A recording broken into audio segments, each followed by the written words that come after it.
ศัยอยู่กับครอบครัวกับพ่อและแม่ทั้ง3 คนอยู่กันอย่างอบอุ่นลุงเป็นสาวที่ขี้กลัวผีมากถึงจะไม่เคยเห็นแต่ก็กลัวไว้ก่อนทุกครั้งที่ได้ยินเสียงแปลกๆหรือเห็นเงาดำๆลุงจะกลัวจนตัวสั่นลุงเป็นลูกสาวคนเดียวของบ้านในสัปดาห์นั้นพ่อและแม่ของเธอไปทำงานต่างจังหวัดเป็นเวลา4 วันดูแลบ้านดีๆนะลูกแม่จะซื้อของอร่อยมาฝากนะลูกรักเดินทางปลอดภัยนะคะ หนูจะดูแลบ้านอย่างดีเลย คืนหนึ่งลุงกำลังนอนหลับอยู่ในห้องจู่ๆเธอก็ได้ยินเสียงคนเรียกดังมาจากด้านนอกห้องเธอตกใจมากรีบลุกขึ้นจากเตียงแล้วปิดประตูเมื่อผ่านไปสักพักลุงก็ได้ยินเสียงนั้นอีกลุงค่อยๆเดินตามเสียงนั้นไปด้วยความกลัวเธอจึงคว้าอะไรสักอย่างมาเมื่อลุงเดินลงบันไดมาชั้น1ก็ได้ยินเสียงเรียกมาจากนอกหน้าต่างเธอแง้มผ้าม่านดูว่าเป็นใคร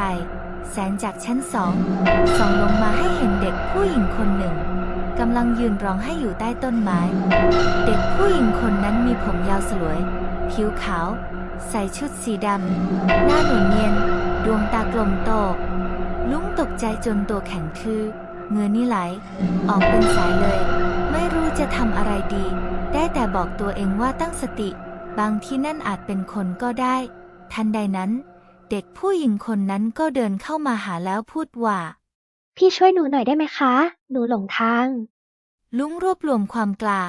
ถามเด็กว่าคนหรือผีเด็กก็บอกว่า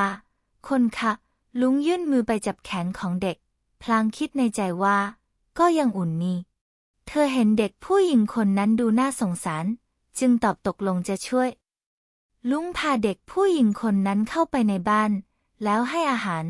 น้ำดื่มและพาไปอาบน้ำเด็กผู้หญิงคนนั้นเล่าให้ลุงฟังว่าเธอชื่อฟ้าและมาจากหมู่บ้านที่อยู่ไกลออกไปลุงและฟ้าคุยกันจนสนิทสนมเธอรู้สึกดีใจที่มีคนมาอยู่เป็นเพื่อนพอคุยกันจนดึกลุงก็บอกกับฟ้าว่าพรุ่งนี้จะพาออกไปเดินหาพ่อและแม่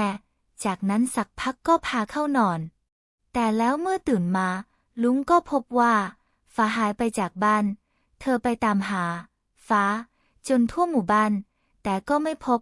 ไม่รู้ว่าฟ้าหายไปไหนลุงไปถามคนในหมู่บ้านก็ไม่มีใครเคยเห็นหรือรู้จัก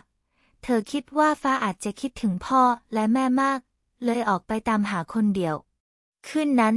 เธอฝันว่าฟ้ามาหาและบอกว่าขอบคุณที่พี่ช่วยหนู พี่ไม่ต้องเสียใจนะ หนูไปอยู่กับพ่อและแม่แล้ว